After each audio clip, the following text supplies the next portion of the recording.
My village people. My village people. Let's talk about who could be the next president of Nigeria.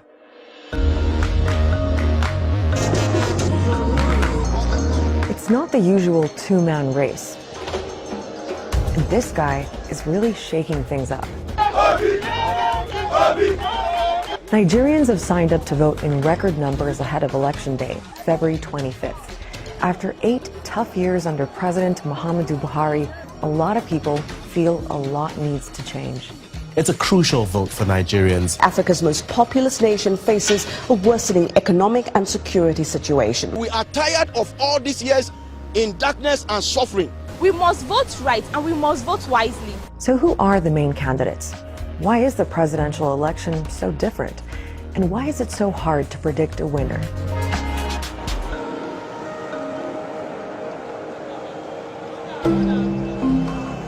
Nigeria's got the biggest population in Africa, 213 million people. Half of them are under 19, and it's incredibly diverse. It's got more than 250 ethnicities, around 500 languages, and it's more or less half Muslim, half Christian. There's also a geographical dimension to that religious split. So broadly speaking, the north is where more Muslims are from, and the south is more Christian. And this big cross-cutting mix of ethnicity, religion, and regional identity underpins a lot of Nigeria's politics. People always have a tendency to look more favorable to the person who speaks their language, who understands their culture. Now, usually, the presidential election comes down to a choice between the two candidates from the two main parties, the People's Democratic Party, the PDP, and the All Progressives Congress, APC for short. And usually, those parties field candidates that fit with an unwritten rule, where the presidency rotates between a Christian from the south and a Muslim from the north, which is what President Buhari is.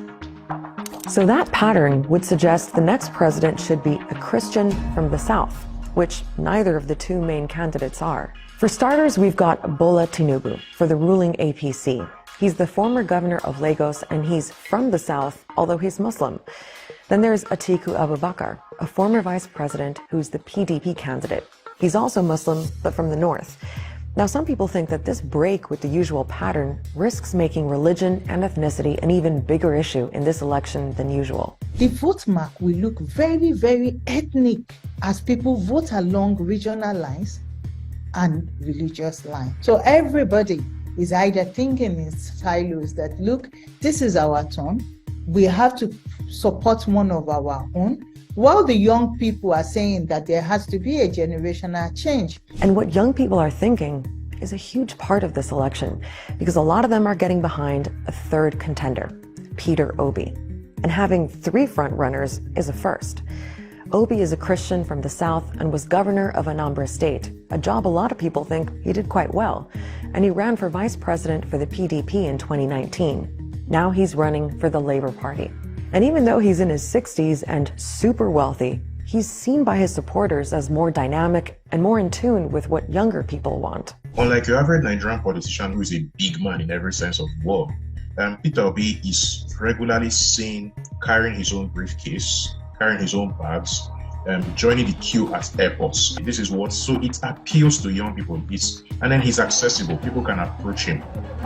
He doesn't move around with huge convoys like your average garden variety Nigerian politician. He has actually brought up the excitement, but importantly, he's also given the dominant party a run for their money, so they can no longer afford to sit and be docile. And one of the reasons for that is how the vote works. Because to win the presidency, a candidate has to get a majority of the overall national vote, but they also have to win at least 25% of the vote in 2/3 of Nigeria's 36 states, plus the federal capital territory, home to the capital, Abuja.